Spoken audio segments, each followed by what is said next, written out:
Bismillahirrahmanirrahim. Assalamualaikum warahmatullahi wabarakatuh.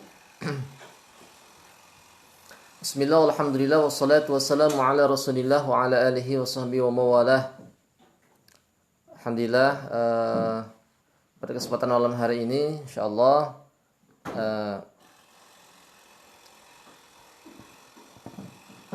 saya akan memberikan satu penjelasan berkaitan tentang sihir perusak usaha. Jadi sihir perusak usaha itu, ya kita kembali ke belakang dulu ya sebelum ke sihir perusak usaha. Jadi kita kaum muslimin, di antara kaum muslimin yang memang mempunyai satu usaha ya, baik itu berkecimpung di bidang usaha apapun ya, kuliner, kemudian fashion, kemudian obat-obatan, warung makan, kemudian dan sebagainya, segala macam bentuk usaha yang kita jalankan. Kemudian pada suatu ketika dalam keadaan maju ya, ramai, kemudian banyak orang pembeli, banyak orang yang berminat, banyak orang yang datang, prospeknya banyak, sehingga kemudian kita kewalahan sampai kita merekrut beberapa karyawan untuk dijadikan CS, untuk menjadikan sebagai OB, untuk dijadikan sebagai, bahkan ada manajernya, ada yang lainnya. Itu usaha yang apabila atau yang berkembang di tengah-tengah kaum muslimin ya. Nah kemudian kalau memang terkadang usaha yang tadinya ramai kemudian melejit, tiba-tiba jatuh dikarenakan faktor daripada kesalahan manajerial, nah, maka harus diperbaiki manajerialnya. Ketika yang salah itu CS-nya, maka harus diperbaiki daripada pelayanannya. Apakah dia ramah atau tidak, apakah dia ketika menyambut customer dia senyum atau tidak, kemudian disambut dengan baik atau tidak. Ketika omset itu turun yang disebabkan karena pelakuan CS terhadap customer yang salah, maka perbaiki daripada customer service-nya. Customer service baik, akan tetapi manajemen yang buruk, manajernya yang tidak peka terhadap karyawan asal-asalan masuk, kemudian karyawan tidak taat pada pimpinan, kemudian karyawan malas-malasan sehingga menurunkan omset. Maka yang dirubah adalah manajerial atau sistem manajemen yang ada di dalam perusahaan tersebut. Atau terkadang suatu perusahaan turun omsetnya, kemudian jatuh dikarenakan faktor daripada produk yang tidak konsisten ya dalam memproduksinya. Yang tadinya enak, kemudian kualitasnya diturunkan dikarenakan ingin untungnya banyak, inflasi tinggi. Sementara kalau stabilkan harganya itu untuk akan jelek, maka dikurangi takarannya atau rasanya dikurangi sehingga tidak enak. sehingga omset menurun, maka diperbaiki daripada itu, daripada kualitas produknya. Nah, itu sebenarnya banyak faktor yang menyebabkan usaha itu turun. Banyak faktor yang menyebabkan usaha itu turun dan tidak bangkit atau jatuh dan sebagainya. Nah, ada satu permasalahan faktor yang tidak jarang, tidak sedikit orang memahami dan orang tahu. Dan ini terjadi di lapangan ya, yaitu faktor daripada pengaruh sihir. Apakah ada? Kok hari gini masih membahas tentang guna-guna, tentang sihir, kemudian tentang makhluk gaib. Nah, ini orang yang tidak ngerti tentang permasalahan ya, orang yang tidak ngerti tentang syariat. Ini yang membahas bukan saya, tapi syariat. Islam sendiri sudah membahas bagaimana adanya pengaruh jin ya terhadap perilaku manusia, bagaimana pengaruh daripada sihir terhadap eksistensi manusia. Jadi eksistensi jin itu terkadang mengancam daripada eksistensi manusia. Pengaruh jin itu terkadang menyebabkan manusia itu terganggu baik secara fisik, non fisik, dan bahkan usaha yang dijalankan oleh manusia. Termasuk sihir juga terkadang mengancam daripada keberadaan manusia, kesehatan manusia, kemudian usaha manusia dan sebagainya. Nah, ini yang tidak dipahami oleh kebanyakan manusia, yang tidak dipahami kebanyakan orang. Dan perlu adanya edukasi untuk itu. Dan fakta terjadi di lapangan, tidak sedikit orang-orang yang bersaing dalam bidang usaha tertentu kemudian ingin menjatuhkan lawannya itu dengan menggunakan ilmu sihir, dan menggunakan paranormal, dengan menggunakan dukun. Begitu ya. Dengan menggunakan bantuan dukun, paranormal, dan orang pintar. Tujuannya untuk menjatuhkan lawan atau kompetitor usahanya. Dan ini tidak sedikit. Tidak sedikit.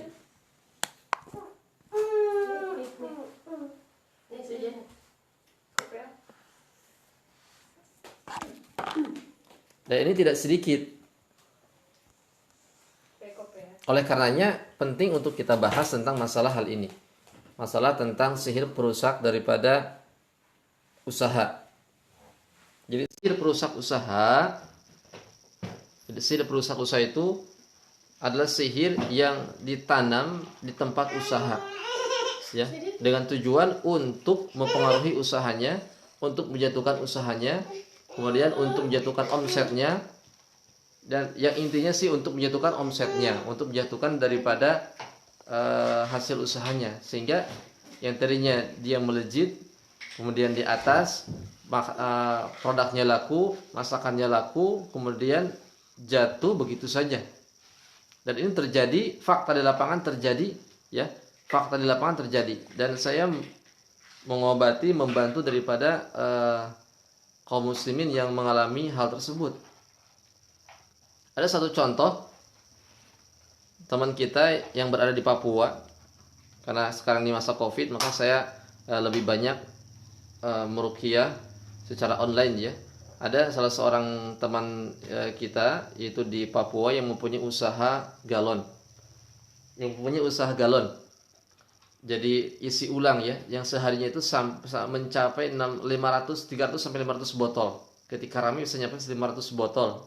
Mohon maaf, 500 galon ya.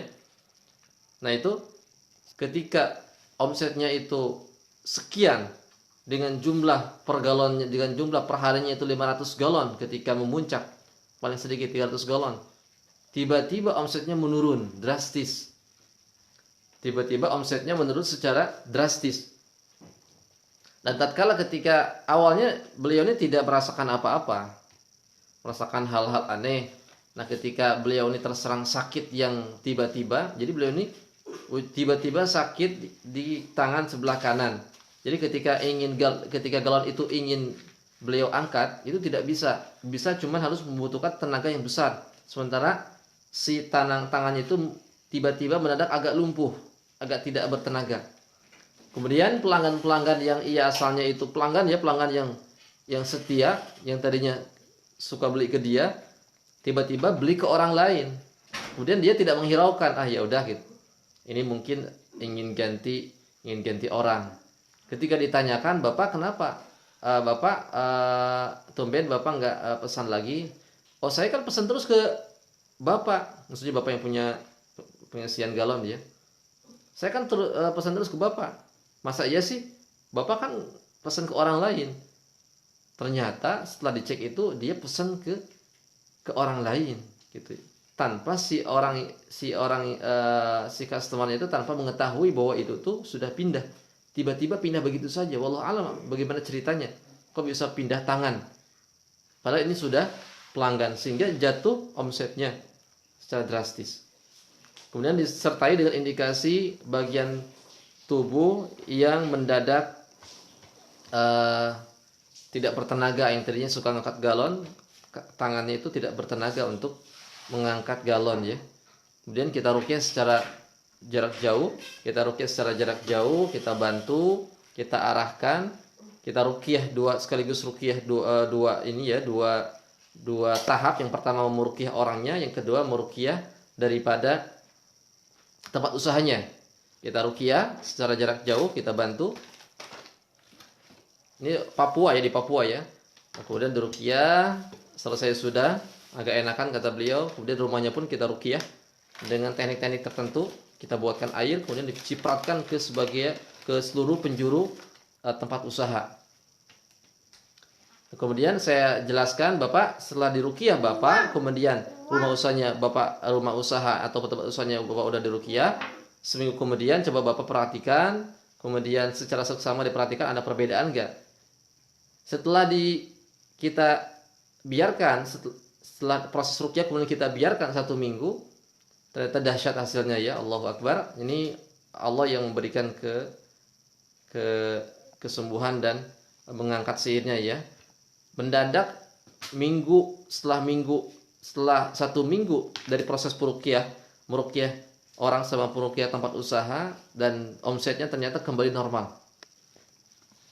Itu chatnya ada di WA, ada chatnya ada di WA. Saya tanya, Bapak gimana keadaan Bapak sekarang?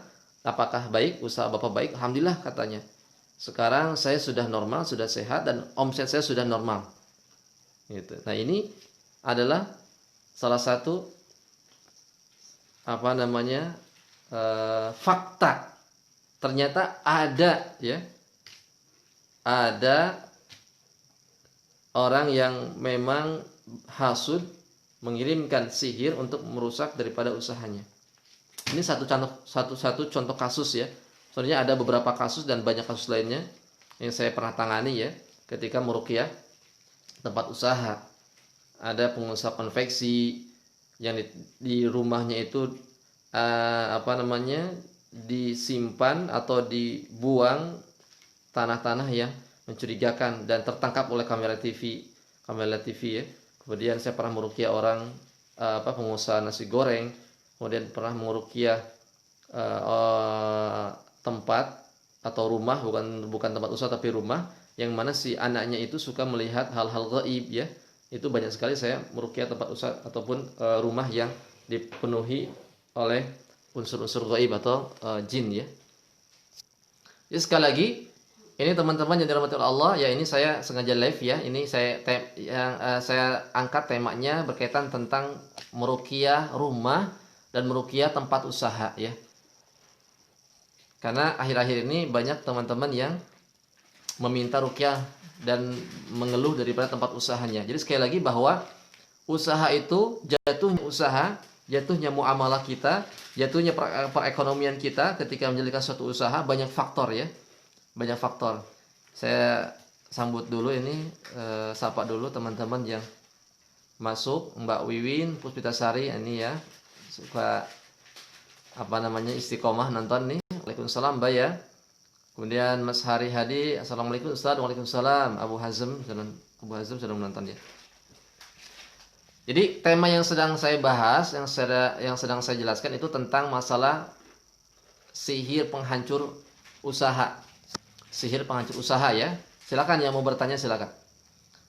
Jadi sekali lagi, bahwa faktor jatuhnya usaha, turunnya usaha, kemudian omset menurun, tiba-tiba mendadak menurun dan sebagainya, banyak faktor ya. Bukan semuanya faktor sihir, bukan semuanya faktor jin, bukan. kita harus jeli juga. Kalau faktornya itu karena di produk kita yang kurang baik, ya selesaikan, kita perbaiki produknya. Kalau faktornya itu dikarenakan faktor daripada karyawan kita yang kurang baik, kita selesaikan daripada karyawan kita. Karena kalau faktornya itu dikarenakan karena manajerial yang kurang baik, ya kita perbaiki manajerialnya, sistem manajerialnya. Kalau misalkan manajerial sudah baik, karyawan sudah baik, kemudian CS-nya baik, produk baik gitu kan. Kemudian tiba-tiba ini ada keanehan dalam suatu usaha, keanehan yang tidak biasanya. Nah, ini patut kita curigai, ya. Tidak salahnya kita gunakan proses ruqyah. Ya. Kita gunakan proses ruqyah. Karena ruqyah itu bukan hanya untuk orang. Ruqyah itu bukan hanya untuk meruqyah orang yang terkena penyakit sihir, terkena penyakit gangguan jin, terkena penyakit psikis, terkena penyakit yang lainnya, tapi rumah pun bisa diruqyah. Tempat usaha pun bisa diruqyah. Kata Nabi SAW, barang siapa di satu rumah itu dibacakan suratul Baqarah, maka setan itu akan lari. Akan lari selama 3 hari. Nah, ini contoh Rasul. Rasul menganjurkan bahwa tempat itu sering dibacakan surah Al-Baqarah.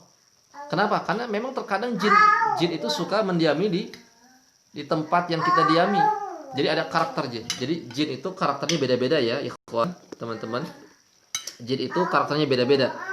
Dia ada yang suka berdiam diri, bertempat tinggal di bebatuan.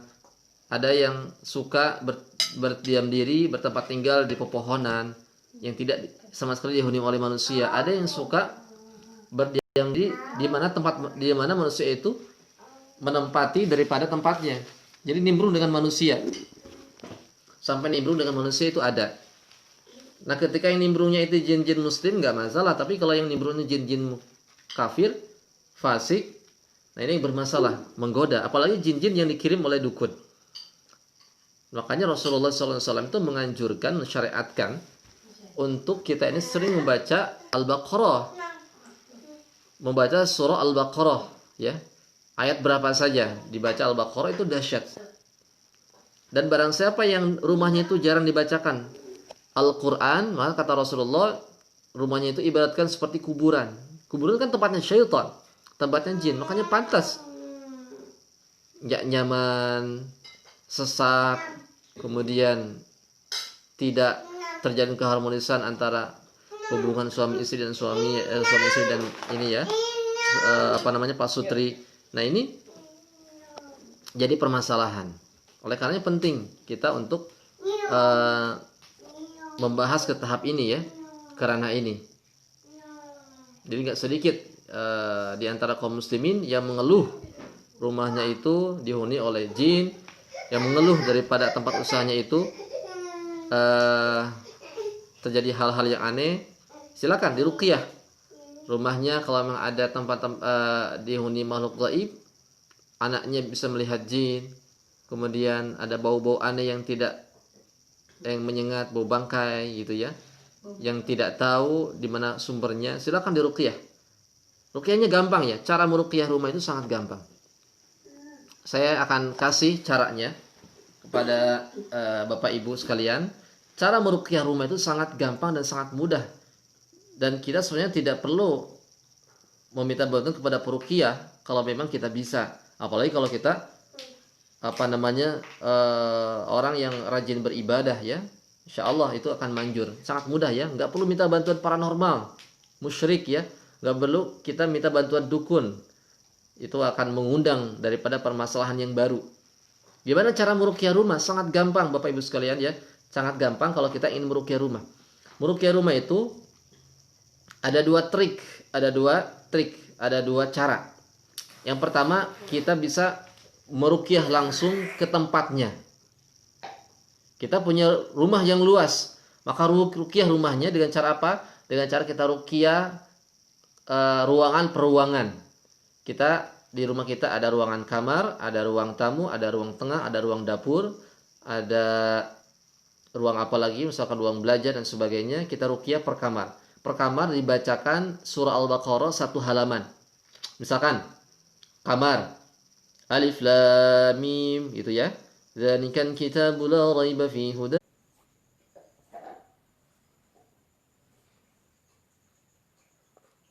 jangan ganggu ya. Mana?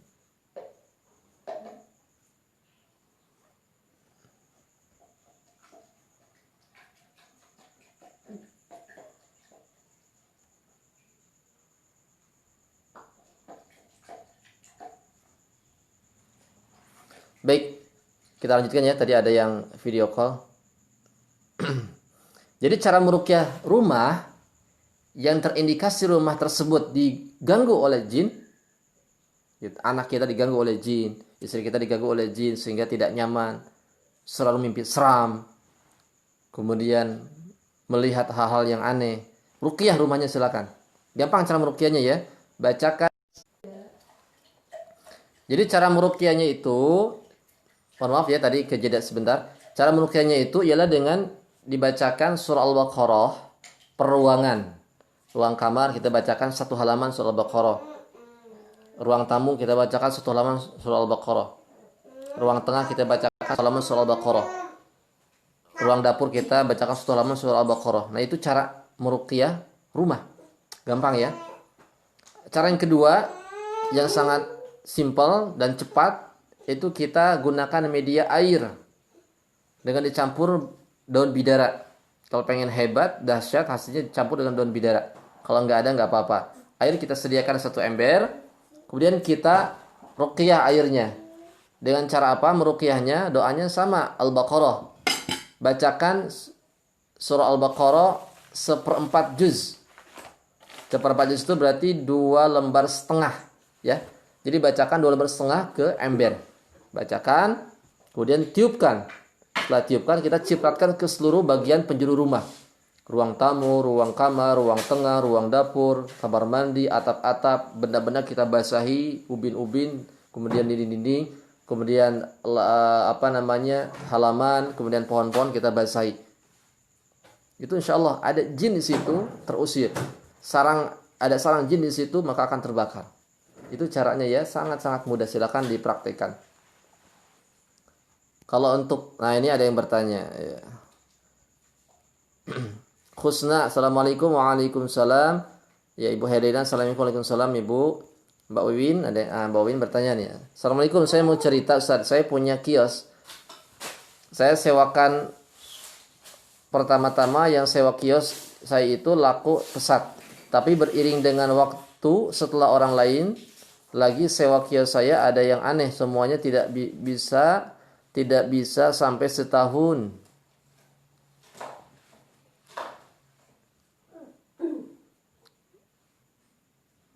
Ada saja masalah yang menimpa orang yang sewa kios saya sampai tidak laku maksudnya ya.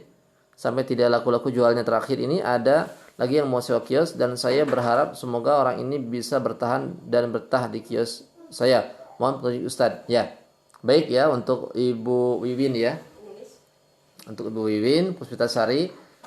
Jadi kalau ada keanehan pada usaha kita, ada keanehan di tempat di mana kita ini punya kios, punya lahan disewakan kepada orang lain sehingga orang lain itu berusaha di tempat yang kita sewakan. Kemudian ada keanehan, silakan diruqyah. Enggak ada salahnya kita ruqyah ya. Walaupun di situ enggak ada sihir, enggak ada jin, enggak apa-apa kita ruqyah. Karena sunnah. Ya, kita ruqyah. Apalagi kalau ada hal-hal yang memang aneh ya. Aneh, ini yang ada tadinya ramai terus, orang suka nyewa di situ dan kemungkinan ini strategis pasti laku kan. Orang jual kok ini sepi terus, aneh, orang lain laku kita sepi gitu kan. Padahal kita udah banting tulang untuk mengusahakannya. Kita ruqyah saja, ruqyah tempat usaha. Gimana cara meruqyah tempat usaha? Mudah. Cara meruqyah tempat usaha sangat-sangat mudah. Bisa dipraktekkan di rumah sendiri ya. Bisa dipraktekkan di rumah sendiri. Silahkan. Gimana caranya? Caranya kalau meruqyah tempat usaha ya. Kalau meruqyah tempat usaha itu harus menggunakan media air. Harus menggunakan media air. Jangan hanya menggunakan media lisan kita bacakan ayat Al-Quran di ruangan kita. Kalau membacakan dengan lafal-lafal dengan lisan kita ayat-ayat ruqyah ke tempat usaha itu hanya cuman mengusir daripada jin atau pengaruh sihirnya. Biasanya kalau sihir-sihir yang ditanam di tempat usaha, ya, dia menggunakan sihir-sihir tertentu ya, sihir-sihir yang ditanam menggunakan bedak-bedak sihir atau buhul-buhul. Nah, buhul-buhul ini tidak akan hancur kalau memang dia tidak disiram dengan air ruqyah. Nah, mesti disiram. Jadi caranya kita sediakan satu ember yang berisi air bening ya, air mentah. Kemudian kita bacakan ayat-ayat ruqyah. Silakan baca ayat ruqyahnya. Yang pertama ta'awuz, yang kedua adalah bismillah plus al-fatihah. Kemudian yang ketiga ayat kursi. Yang keempat bacakan surah Al-A'raf ayat 117 sampai 122. Bacakan ke embernya. Tambahkan surah Al-Baqarah. Al-Baqarah ayat berapa saja boleh, ya. Boleh berapa saja boleh, silakan. Nah, itu cara meruqyahnya, dibacakan ke air kemudian campur dengan daun bidara. Setelah itu kita semprotkan ke seluruh penjuru rumah, ke seluruh penjuru wilayah ataupun lahan-lahan tempat usaha kita. Di dalam rumah, di luar rumah, di samping rumah, di samping di tempat usaha, di bagian dalamnya atau di kiosnya ya. Kalau kita punya kios, di kios yang bagian dalam, kios bagian luar, di halamannya.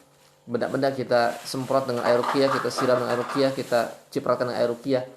Nah, itu insya Allah ketika ada sihir-sihir yang tertanam, maka dia akan hancur, akan meleleh. Biasanya dukun-dukun menanamkan sihir untuk usaha itu, untuk menghancurkan usaha itu dengan tanah merah ya. Tanah merah. Tanah merah itu biasanya berasal di tanah kuburan. Tanah merah tujuannya untuk supaya orang yang menghuni kios tadi itu tidak betah. Berupa tanah, ada berupa buhul-buhul lain ya, semacam telur ataupun buhul-buhul yang tidak terlihat. Dia ditanam di pondasi. Ini pentingnya menggunakan media air ketika menghancurkannya. Nah, itu cara teknik meruqyah tempat usaha.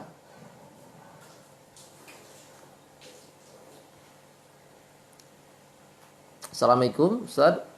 Sebelum ruqyah sebaiknya pembentengan diri atau gimana? Sebelum ruqyah alangkah baiknya dibenteng dulu ya diri kita. Apalagi kalau kita mau meruqyah orang yang terkena sihir. Dibenteng ya. Kalau nggak dibenteng nggak apa-apa, silakan kalau mau ya. Tapi kalau untuk sihir, untuk supaya kita ini terjaga, karena takut ada apa-apa, silakan benteng. Gimana cara membentenginya? Cara membentengi diri kita supaya tidak berbalik ke tubuh kita, gunakan kalimat zikir la ilaha illallah wahdahu la syarikalah lahul mulku wa lahul hamdu wa huwa ala kulli syai'in qadir. Bacakan 10 kali, yang paling bagus 100 kali ya. Kemudian ditiupkan ke dua telapak tangan, ditiupkan, kemudian diusap. Maka apabila kita menangani kasus sihir, sihirnya nggak akan berbalik. Kita akan terbentengi ya.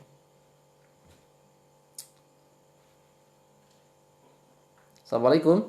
Waalaikumsalam. Sebelum meruqyah rumah dan tempat usaha, ini dari Pak Hari ya. Assalamualaikum Ustaz. Sebelum meruqyah rumah dan tempat usaha, apakah kita harus membentengi diri? Ya, membentengi diri ya. Itu yang tadi ya.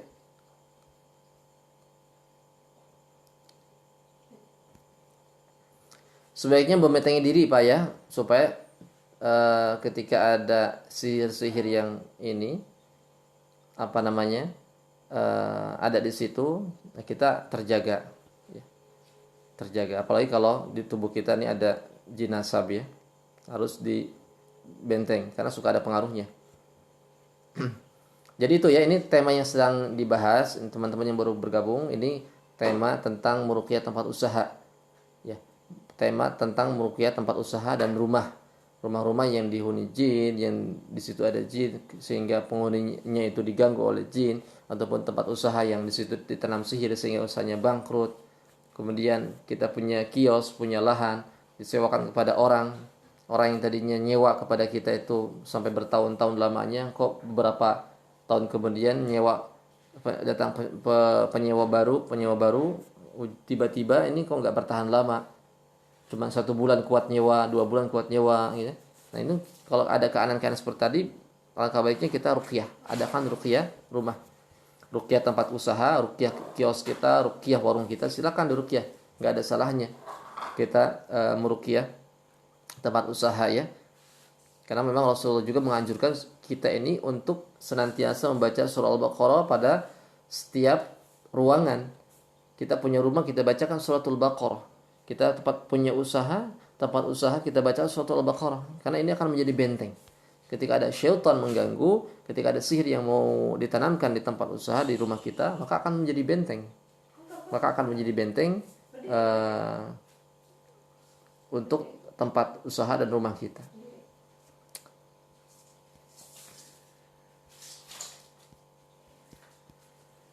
Itu mungkin yang bisa disampaikan ya. Kurang lebihnya mohon maaf. Assalamualaikum warahmatullahi wabarakatuh.